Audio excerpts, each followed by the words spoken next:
Here with Dane, our Director of Fitness here at St Pete Calisthenics. We are gonna do our first episode today talking a little bit about, what is calisthenics, why calisthenics, and a couple of other tidbits about our Return2Play program that we're in the middle of unveiling soon.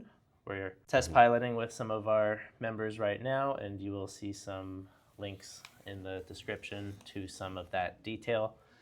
What you think, Dane? Are we ready to dive into what is calisthenics? It's kind of a big topic, but yeah, for sure. I think we should maybe clarify why we should even talk about why calisthenics. So we're here at St Pete Calisthenics, which is your baby basically.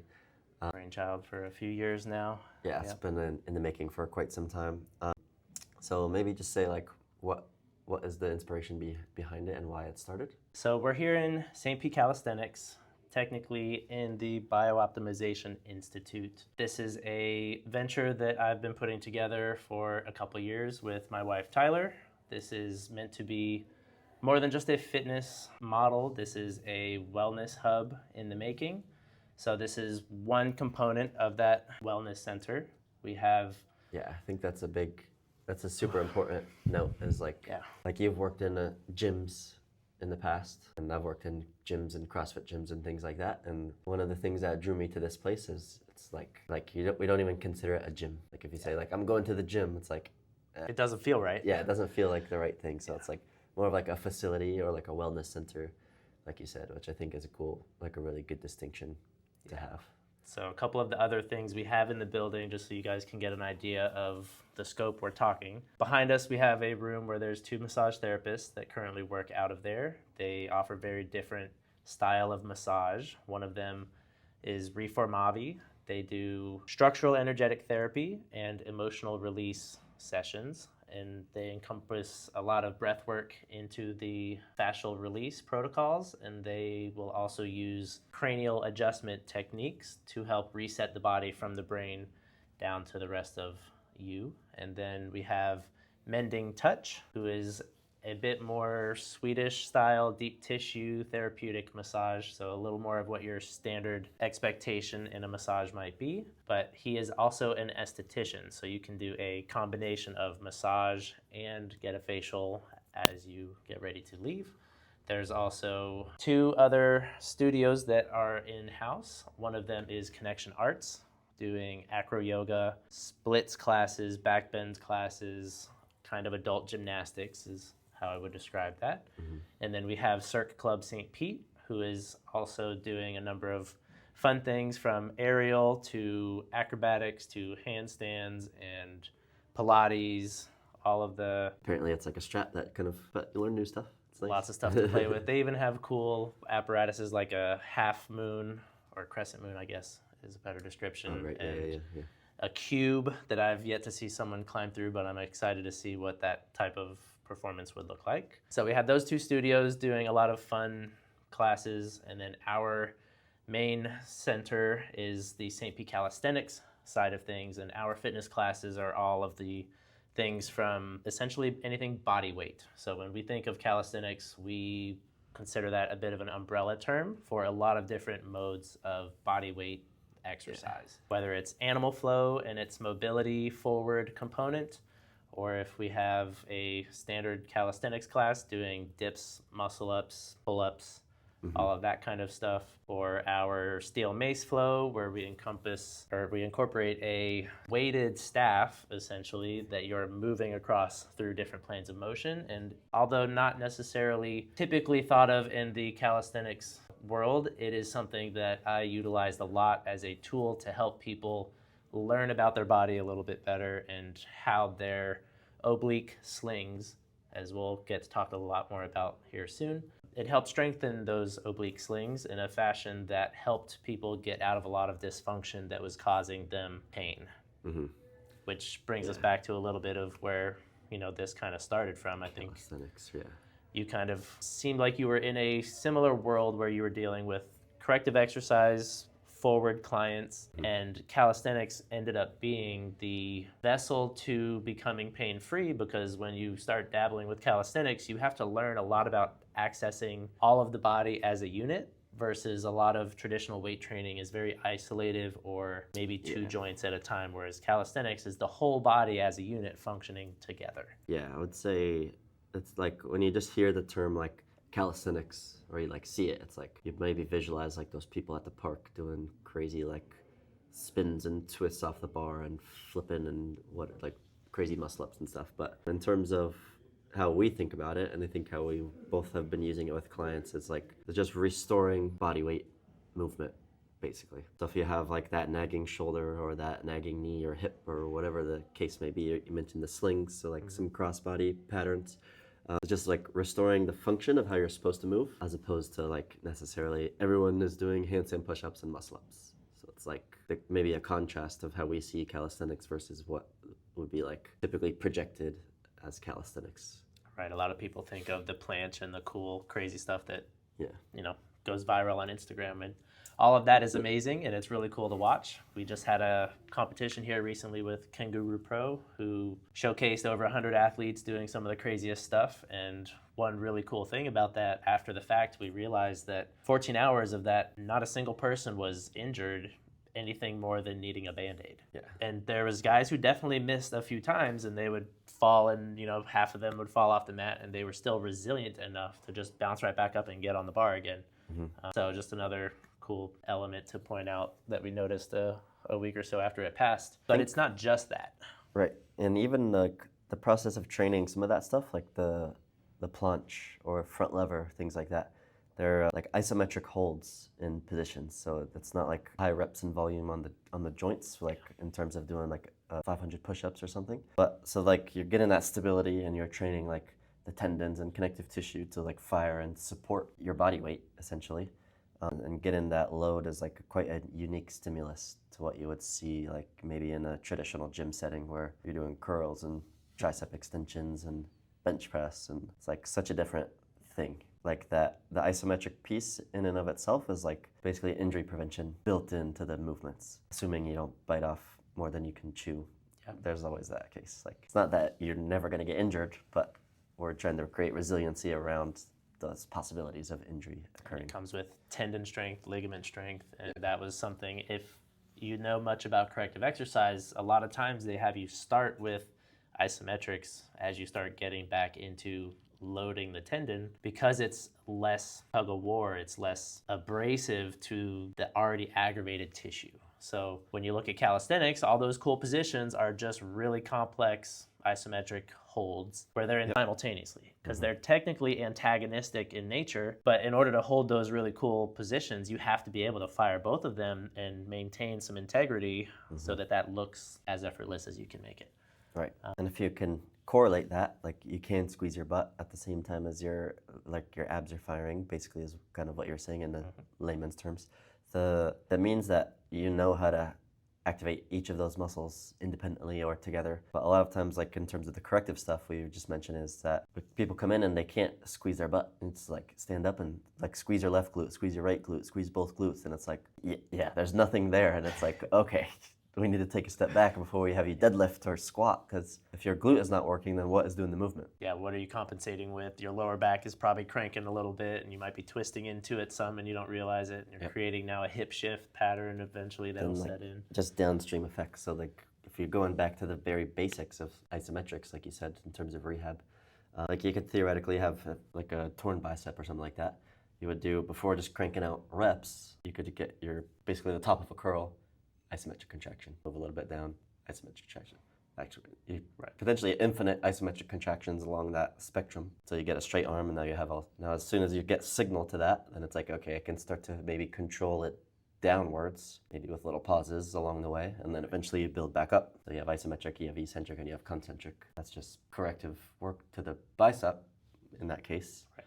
But that's also how you would teach someone how to do a handstand push-up or a planche or something like that. Right. You would need to do a handstand, which is isometric, maybe a headstand, isometric, so two isometrics, and put them together with an eccentric from the top to the bottom. It's eccentrics.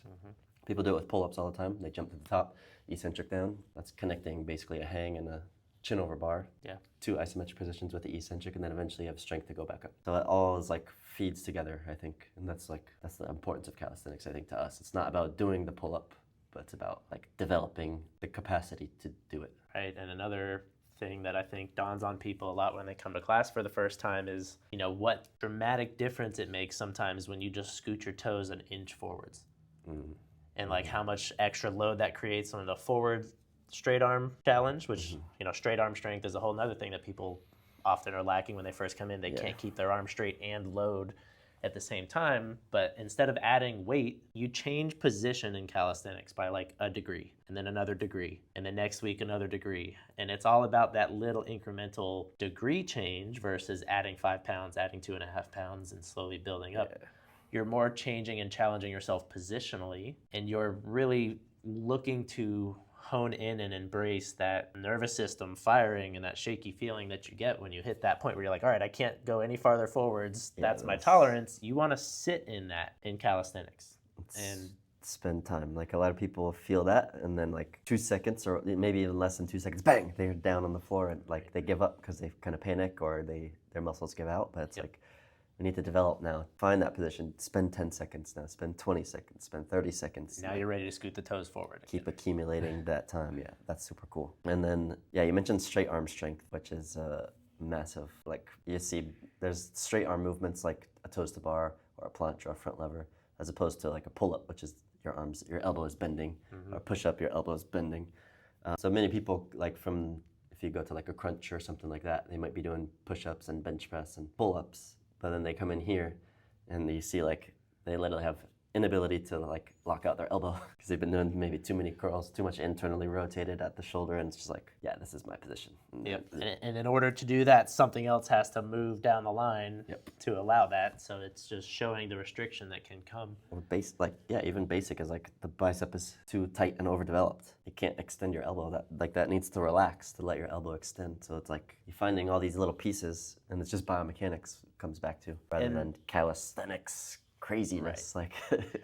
Like if you are in the gym, it does benefit and it will help with your calisthenics journey to make sure, if you're doing tricep extensions, you're fully extending to the bottom. You'll see a lot of people just pulse in that like 3/4 rep range, and that's what leads to you not being able to get that extension. So applying full range of motion criteria to your weight training should be something you're working on, especially if you have calisthenics aspirations. Yeah, and really nice accessory movements as long as you train them, like how you say. It's like you need to train it in the way that you want to be able to move and apply it. Exactly. In that case, you need to be able to straighten your arms because that's a basic human function. If you've lost that ability, now you're like having deficits and things are compensating, like you said. Compensations all down the chain. Super cool. So that kind of gets into why we decided to land on a calisthenics business model. It was something that just dawned on me over the decade that I was training my clients. I have a athletic training background, so I came at it with a lens that was very injury prevention and post-injury rehabilitation. So I'm teaching people prehab and rehab protocols to help get back from an injury, but also to avoid injury in the future. And in doing so, it was body weight movements that I had people do predominantly, and we would reincorporate the weights slowly over time if it was a weightlifting goal that they have, or if they still needed anything more specific to a sport, we would, work in those sport-specific movements. But it was something I noticed, and then I realized it was very underrepresented. If you look around, nationwide, there's really no place focusing on body weight mechanics and teaching people how to do this stuff. You're kind of on your own, finding a trainer who just happens to have already experienced and dabbled with it themselves, or trying to learn it online. And learning this stuff off of Instagram is sometimes pretty challenging, and we've had a number of people verify this too. It's like you get it and you're like, okay, there's 3 to 5 progressions, but I'm in between number 2 and 3, and 2 is still a little too easy for me now, but 3 is way out of my league still, so there's something in between that they're not showing me.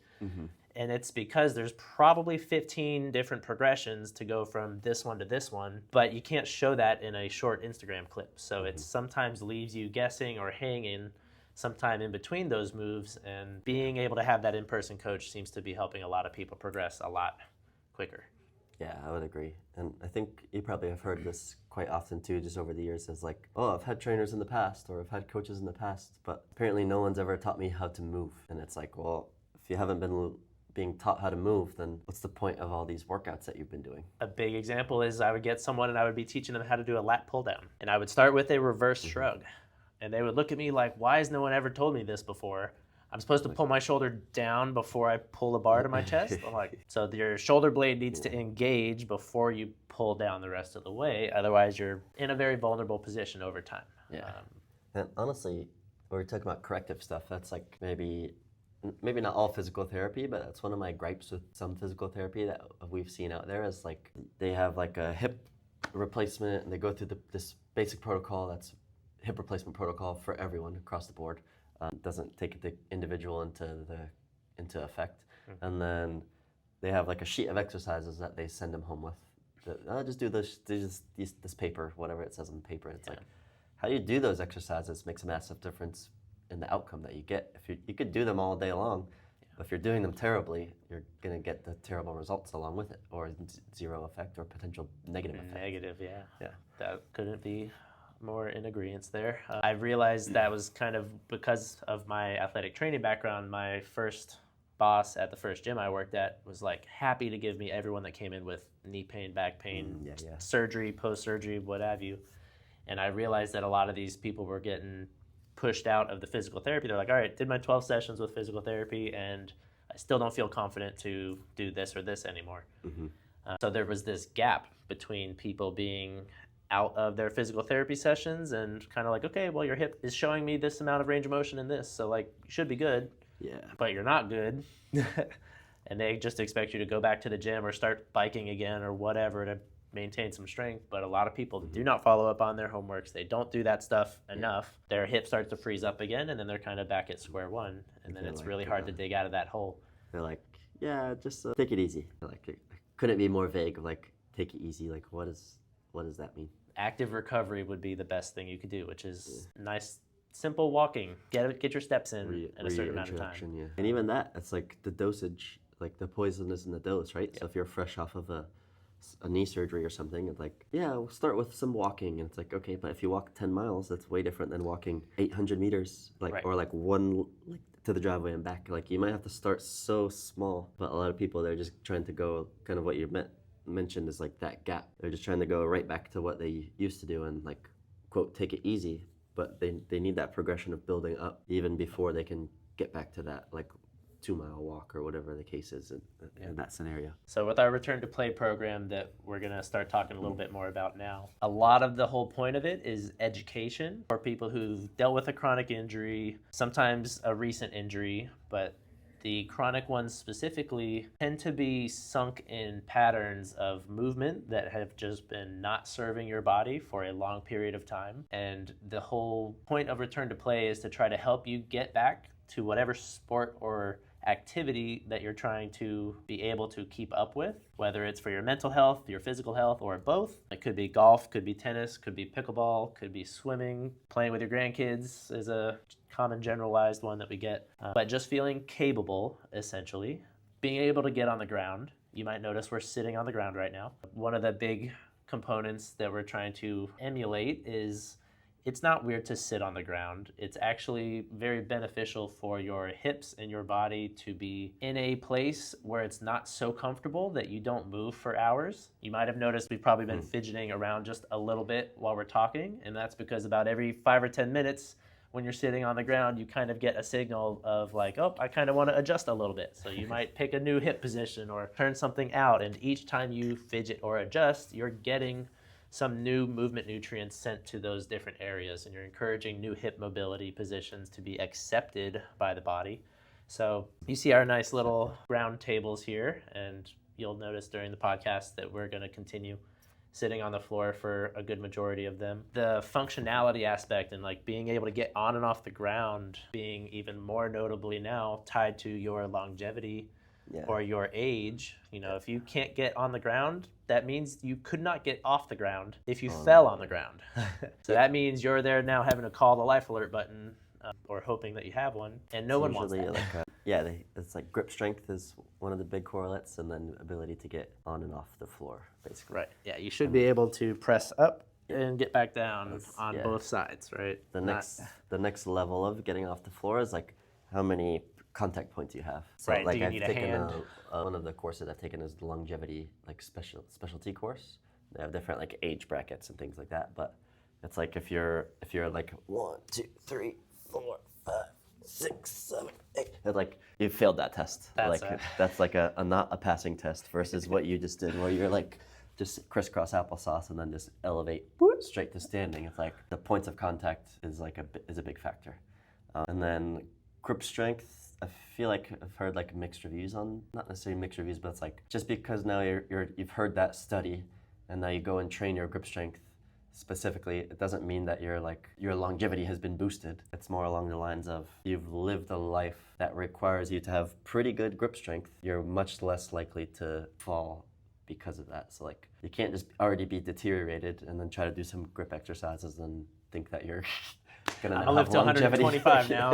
Yeah. So it's like a weird like correlate versus causation kind of thing that people get, I think, in their heads with. It ties into the lifestyle a little bit. Yeah. You know, the lifestyle of that person who just happened to have a strong grip because their lifestyle demanded it, has been lifting things, has been screw driving things, has been whatever it might be, versus the person who's avoided that or paid the person to do that for them, and now they haven't had to sit on the ground in 20 years. Now they haven't had to jump off of anything for a long period of time. They've been sitting everywhere that they go to in a chair, and it's expected in our culture that there's a chair everywhere that you get. And now the chairs are so good. Like it's like you might have the ability, like the one chance in your life to like rotate and pick something up, but now we have swivel chairs and the wheelie chairs. So like you don't even need to get out of that chair to like pick up the pen that you just dropped. You just let the thing do it for you, and then just kind of like go, instead of like actually bending and twisting and getting that up and down. Like the chairs are too good now. It's too comfy. Life is too comfy. So we'll talk a good amount in this podcast about, you know, creating some intentional adversity, and that's could be as simple as picking the next skill that you want to get good at, because it's going to challenge you. Right? You're just creating your own challenge, and, you know, being your own competitor to yourself is really the best way to encourage your skills to grow. You know, you're not competing against the guy you see over there doing the crazy handstand push-ups and you just go right to trying to do handstand push-ups. You know, find your progression of where you're at and train smartly and slowly see yourself get better each week and compete with yourself last week. That's the motivation that we saw when I started deciding that calisthenics was the route we wanted to go, was the motivation behind skill development. Most of the clients that I would get, they came to me because their knees hurt and their back hurt and all this, but almost all of them needed to lose 20 to 80 pounds. And when your main focus is weight loss, it's really frustrating when you see the scale go up a couple of pounds because you ate something interesting and you're swollen for a day. Or this week you lost 6 pounds and you're super stoked, and then all of a sudden it goes up 2 more pounds and you're like, what the F? That can be discouraging to a lot of people psychologically. But if you're chasing a skill, you don't really look at the scale like that. You focus on your skill getting better, and that helps you just stay excited and show up 4+ days a week. Whereas if you're training so gruelingly in the gym that you're so sore that you can't even work out 3 days a week because you're sore for 2 days after each workout, so you don't go to the gym. Now you're getting 2 workouts a week at best. Yeah. You fall into this, well, like, I'm going to the gym, but I'm not getting results. Well, I'm only going 2 days a week, and it's not enough to tip the scale in the right direction yet. The scale. So skill development leads to more frequency in the gym because you're excited to do that thing, and you compete with yourself to keep yourself motivated. That was the culture and the mindset we wanted to propagate here at St Pete Calisthenics. That's one of the the main values is a fun, what'd you call it? Like a fun forward fitness, fun first approach towards the fitness. So like you're doing fun things, like you're on the playground, you're like doing pull-ups and monkey bars and things like that, like or hanging on the rings and just hanging and things like that. More fun, at least we're a little biased, but it's more fun to do that than to like sit on the treadmill for 45 minutes just to shed a couple pounds, and you probably only just lost water weight because you just sweat a lot. It's one of those things when you see someone do the monkey bars for the first time in 30 years, they get this look on their face where they're just like smiling like ear to ear.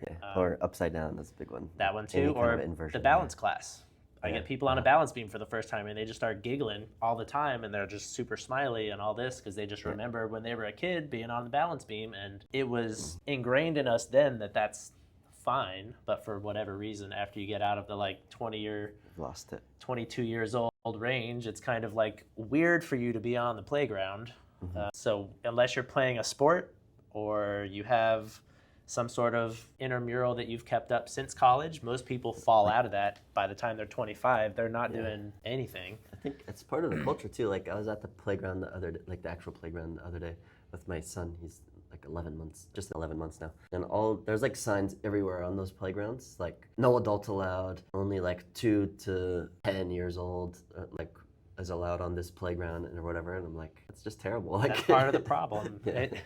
It should look like there's a kid's playground here, but there's like a couple pull-up bars and like some normal calisthenic stuff. So like the adults can do their thing on these bars, but like the kids have their 2 to 10-year-olds. That's just an interesting fact. I didn't really think about it until you just brought that up, but like there's like signs all over. So they're do deterring. not get on this. Like it's like they have age ranges on there. I'm like, which I understand some of the reasons for that. Someone gonna call the cops on me for being out here right now? Right. Nobody cares, but they have the signs out there. It's just weird. So yeah, it's deterring you from playing, and unless you have a sport or something, watching sports is your play. But most people are drinking alcohol and eating garbage, so that's a detriment. Sofas. That's not play. It might be fun because you're watching something exciting, but you're not actively playing. Those that brings it back around to like Return2Play program. It's like the idea is you're returning to the ability to play because you did used to do it as a kid. Like what you're saying, you used to just jump on the bar and swing upside down, no problem, not even think about it. But now we need to get back to it. And at some point in our lives, like if you've been sitting and doing all this stuff, like you used to be able to touch your toes, now you can't touch your toes. You used to be able to do an air squat, now you can't do air squat. You used to be able to push up, you can't do push up, you can't do pull. Like you can't do these things anymore. So we're trying to restore that ability to get back to the play, which is the whole point of the program. And I think it's a aptly named program. You mentioned like the gap between the healthcare industry and then the fitness industry, and you had kind of had that athletic training background, and for me it was like a little different route. I did this like the active life courses. Okay. So that was like my education in it, and basically one of their taglines back in the day, at least I don't know if they still use it, was bridging the gap between healthcare and fitness. Like that kind of got me in. Like okay, so I started learning and doing that, and that's where like that was more of my rehab background, was through those like outside of the education, like outside of academics or university. I just kind of hammered down and did self-study and courses like that. But we kind of ended up in the same niche, same kind of philosophy and niche. Yeah. So same I think target it was a good, client. it was a good. I'm glad I came here that one random Saturday. Let's say that. I was waiting for a little while. I was happy to see your name on the list that morning. But should we talk any more about Return2Play? We could break it down in another episode. I think let's talk just a little bit about some of the other professionals that we intend to have in the network of Return2Play. So our specialty is more corrective exercise and movement of the body as an entire unit.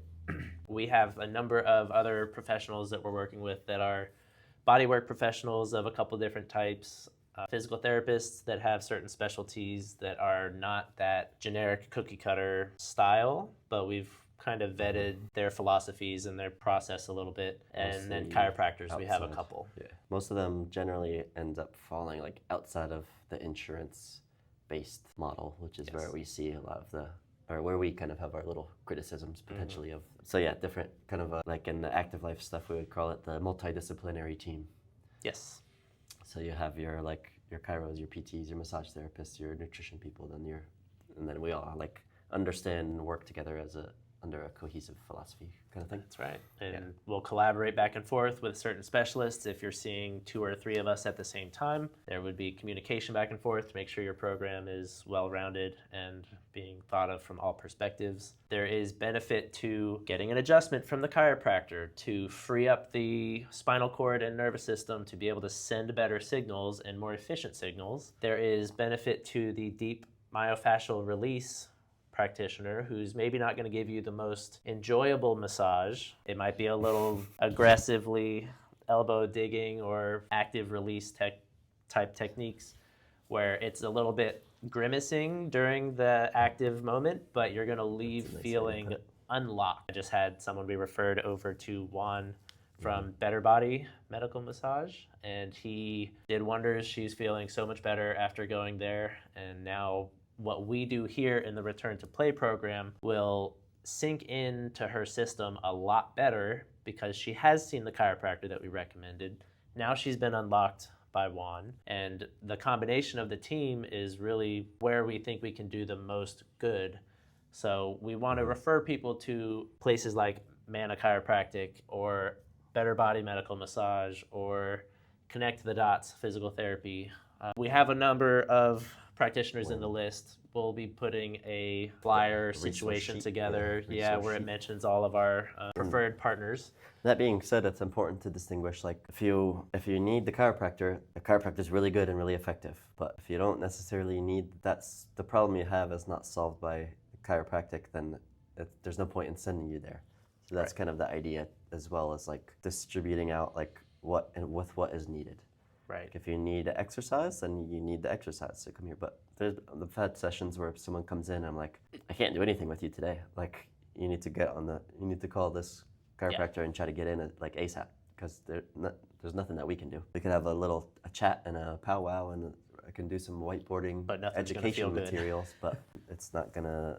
Movement is not going to be the fix today. So then it's like, I feel like that's a problem with either the healthcare or the sick care, whatever people want to call it these days. It's like whatever specialty that you have, like that's like everything is the nail, right? If your only tool is the hammer, then everything's a nail. So you're just trying to, if you're a person that shoots PRP into people, you could solve every problem with PRP. And it's like, no, there's probably quite a few that don't actually need the PRP, or they don't need the surgery, or they don't need that physical therapy protocol. They need something else. Like, so that's part of I think a lot of people are frustrated these days with it. So we're trying to kind of be the house, or what is it called? The home base for all of those kind of solutions. Yep, and a number of them we hope to have here in-house, like our bodywork professionals and the sort, but not everyone will be able to be in our specific locations, so we'll have those that we refer out to as needed. But helping you decipher, is this a chiropractic thing that I'm feeling? Is this a myofascial release type thing that I'm feeling? Is this my tissues are telling me I need movement today? Or is this a complex combination of more than one of those? Sometimes it's really challenging if you're in those chronic pain cycles, because each day feels a little different sometimes. And you're like, well, I felt good this one day, and you just don't know what was different enough to continue doing that thing that helped it feel better. Whether it was not sitting in your desk chair like this and like now your knees are bugging, but maybe that day you sat a different way and you just didn't notice it. Maybe you slept differently and that morning you weren't so tight. Well, how are you sleeping? If you weren't starting to think about these things, you never make those notes. Now, if it helps to journal about it, great. But what we do a lot is also talk about lifestyle aspects, because if it's something you've been dealing for a long time, it's probably something tied to your daily routine, whether it's because you sleep in the fetal position constantly. So your hip flexors are super tight because you sit in a chair all day, so you're here. You sleep like this, so there's 8 hours and 8 hours, so 16 hours of your day, your hip shortened. No wonder you have back pain when you finally stand up, especially if you stand up after a long time sitting, because your hip flexors now just yanking on the back of your vertebrae, and you have that like feeling of like it takes a second to unlock before you can sit up tall. Like that's a lifestyle factor we would have to find out, and that only comes from you being attentive to what's happening in the day-to-day. And a lot of people are very disconnected from what's actually happening. Let's say like best case scenario, that person does realize it. All right, I need to do something. I'll hire a trainer and do this. It's still only 1 hour a day and maybe the trainer's not even adjusting those hips because they don't know the corrective stuff. But let's say they are adjusting the hips. That's only 1 hour a day, 2 or 3 times a week, maybe, that your hips are being adjusted, versus what you mentioned is 16 plus hours. So if you just take 1 hour out of the day to work on your hips, but 23 other hours the hips are in a terrible position, that's where like the education piece is critical, which is what we're trying to hammer down with like the on-ramp process for Return to Play when people come in. One of the posts recently that we just had is that like medical professionals, what is the stat? They spend like 7 minutes or 15 minutes? Yeah, it was between 7 and 15 minutes depending on the practitioner, but that's not a lot of time to spend with someone and really understand what's happening with that person. And for us, just our assessment by itself is We're blocking off a 2-hour chunk. So it usually will be like anywhere from 90 minutes to 2 hours. And before that, they would have had a discovery call, which is around 30 minutes or so, maybe a little less. But just by that initial consultation, we've spent 2.5 hours trying to understand the person, as opposed to a doctor's office where, like you said, if it's 10 minutes maybe on average, give or take, whatever that is. You might be in the office for an hour, but you only get 10 minutes with the doctor. And then to follow that up, it's still part of the assessment phase is the next 4 sessions, which is 4 more hours. So now we're at 6.5-ish hours of time spent assessing. Just to start to put together a plan, basically. So very comprehensive, super thorough.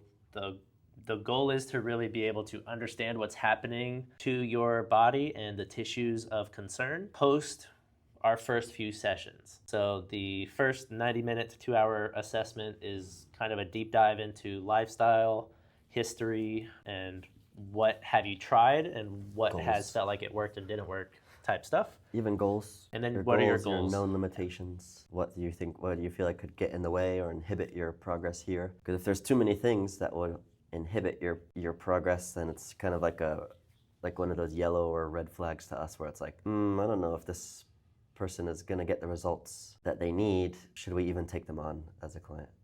So that at least understanding that and what we can do to mitigate that, because we don't want to take anyone that will be a bad fit, and then we don't want anyone that's a bad fit to sign up. So it's like it's a two-way street with that in terms of some of that stuff. We would rather you come back to us when it's the right time, and maybe it's something like, we actually think you need 6 more physical therapy sessions before you come back to us because that joint is just not quite ready yet. Maybe you decided that you didn't want to do all 12, but we're going to continue and, encourage you to finish out the rest of those 12, and then maybe come back and you're in a better place. Maybe you have to deal with a couple of support system issues, or time is a huge one. Maybe you're like, I just don't know when I would have time to exercise for 45 minutes a day. Yeah, well, that's travel. A very big non-negotiable. If you're going to get better, there's got to be something each day that's proactive against your issue. Otherwise, your day just set you back again because of all of those default patterns that we talked about. You have to be consistent about it. So sometimes the frequency and, like he was pointing out, the dosage is really where the unknown lies for a lot of people, and they'll tend to go overboard too fast. One element we'll start to dive into, maybe not in this video, but work and capacity and how they correlate with tissues as they improve after an injury or a setback. But the idea is we're not taking on anyone who's not ready for us yet. We would rather refer you to one of our network professionals if you don't have someone in that particular area. And then you come back to us when you're able to spend more time, you can dedicate it, you've completed these prerequisites that we deemed you needed to do before you come back to us. Even like committed in your own self. Like I'm sure you've had this where people are like, yeah, I'm gonna see you 3 times a week or 4 times a week or whatever, and it's like amazing. Like as a new trainer, it's like, sweet, I just sold like a really big package, this is nice. Like financially you get a little pay bump that month and all that, but then they're like, hey, I can't make it.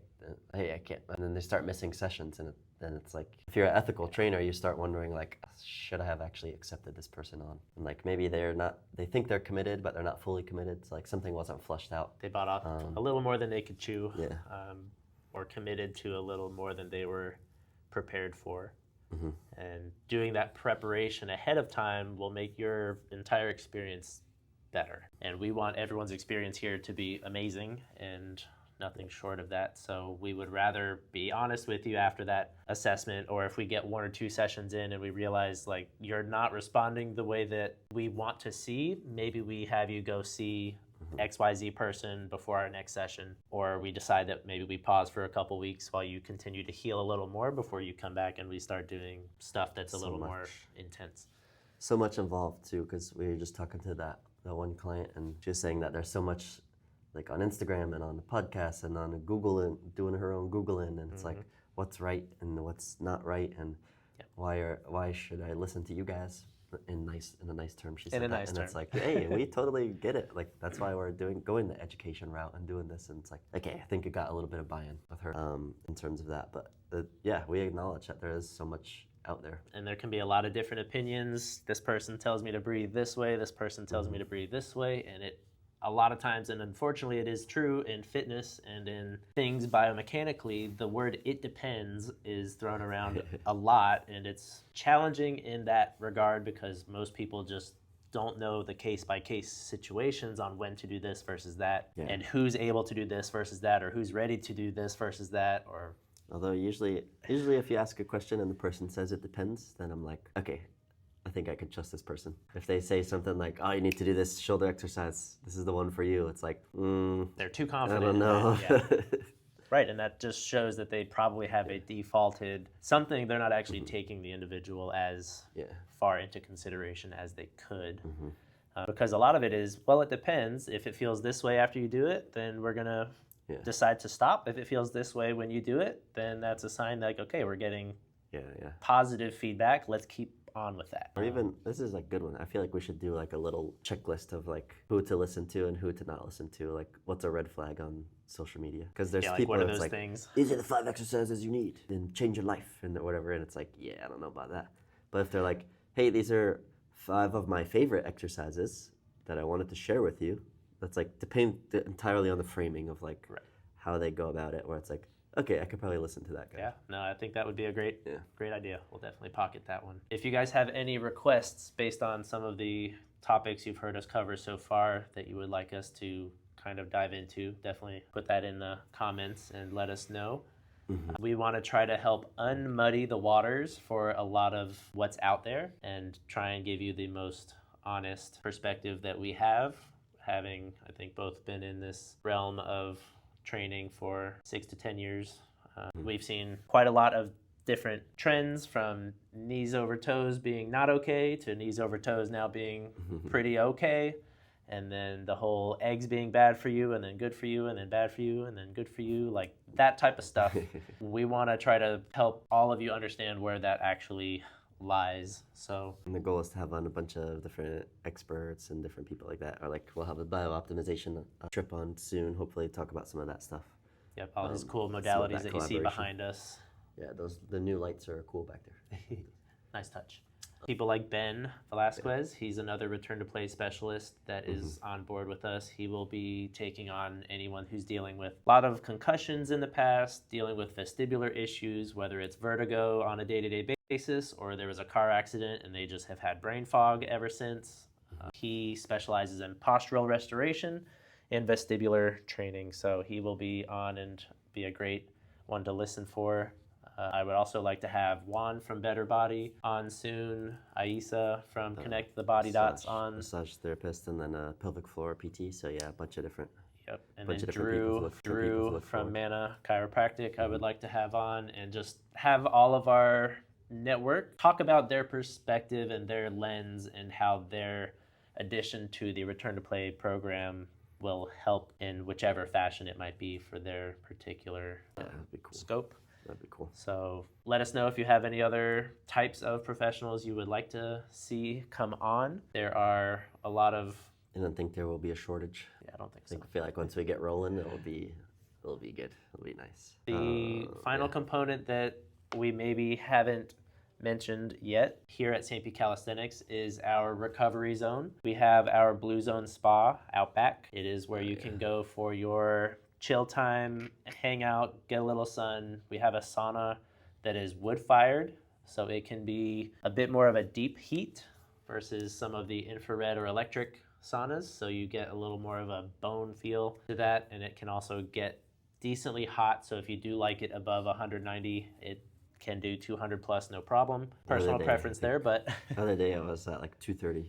Oh man, yeah. I think he said it was... Don't go in when it's that hot, but I was like, I want the pain. Let me take it. Yeah, that's definitely some good scorching heat there. So we have some firefighters who really enjoy that it gets up that high. It helps them with the tolerance for their job. But fire training. You know, that's totally up to you if you ever did come. It is optional. You can open the door and let a little bit of air out if you need it to cool down just a smidge. So don't let that deter you. But there are also 3 cold plunges back there, so you can do your contrast therapy. That area is run by Fire and Ice.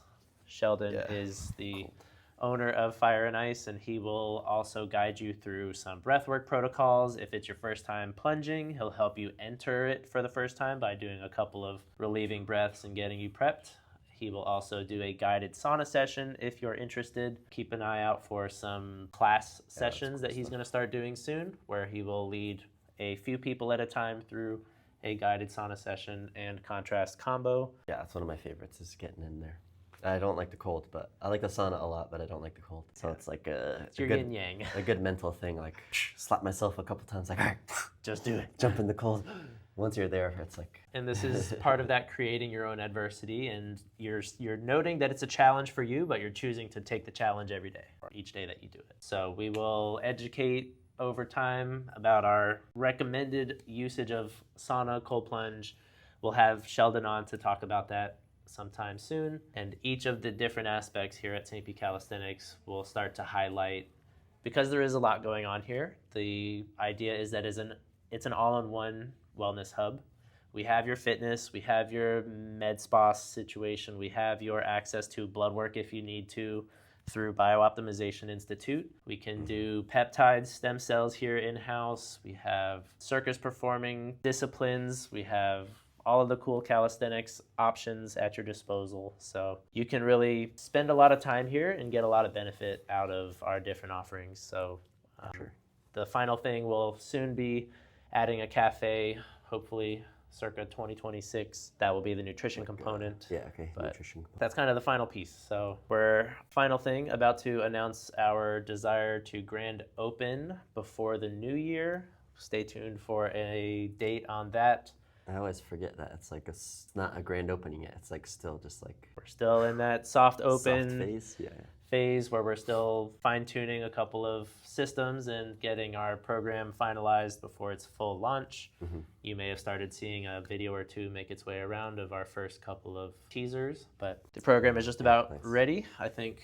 Yeah, I think so. I think we have an assessment coming up here shortly, so we're about to prep for that once we get off of the podcast. I'd say two just easy closing thoughts I had based on what we were talking about is what is calisthenics was kind of where we started the conversation. So just to reiterate, calisthenics is not just a workout style, but it's more of a vehicle for like movement freedom is basically what we're getting at with that. I just wanted to kind of reiterate that one last thing. Then the return to play, like basically who should consider looking at that or signing up for that. And it's basically if you're in any type of pain or you have a lot of limitations that you feel that are holding you back from feeling like yourself or not being able to train in a certain way, then I would say that's the kind of person that we're kind of targeting with that. Would you agree? Doesn't matter what age you are necessarily. We've already seen people that are in their 20s and we've seen people that are 70 plus. So this is another reason we like the calisthenics route. No matter your age, whether you're 5 or 95, you should be able to move your body in a way that keeps you functional. And most, like you said before, getting on the ground with your grandkids, it's like most people are not doing that and they don't realize they can't do it until it's too late. But it should just be such an easy thing to get down and get back up. And some people take it for granted until all of a sudden you can't do it, and then it's just like, well, what happened? And you didn't realize it, but 15 or so years probably went by, and you're like, oh, I didn't have any need to get down on the ground, so I just didn't get on the ground. Yeah. Your kids grew up past 6 years old, and you didn't have to get on the ground anymore, and that's usually that. But it should be accessible no matter what age you are. We can always reduce your body weight. We have TRX straps and rings, so we can do reduction in body weight squats or rows, what have you. So parallel bars. I like to use parallel bars for that. Good assistance out of the bars. So super accessible, and that's the idea. Is calisthenics, movement, freedom, missing piece for sure in the market. I would agree. Well, I think that's a good point to wrap up. Cool. Thank you all for listening to our first episode. Stay tuned for the next one. We're planning to have Trip from Biooptimization Institute on to talk about some of the cool equipment you see behind us and hear a little about how his company is going to complement the Return to Play program and anyone needing that little extra boost on their healing process. Thanks for watching again. We'll see you guys next time.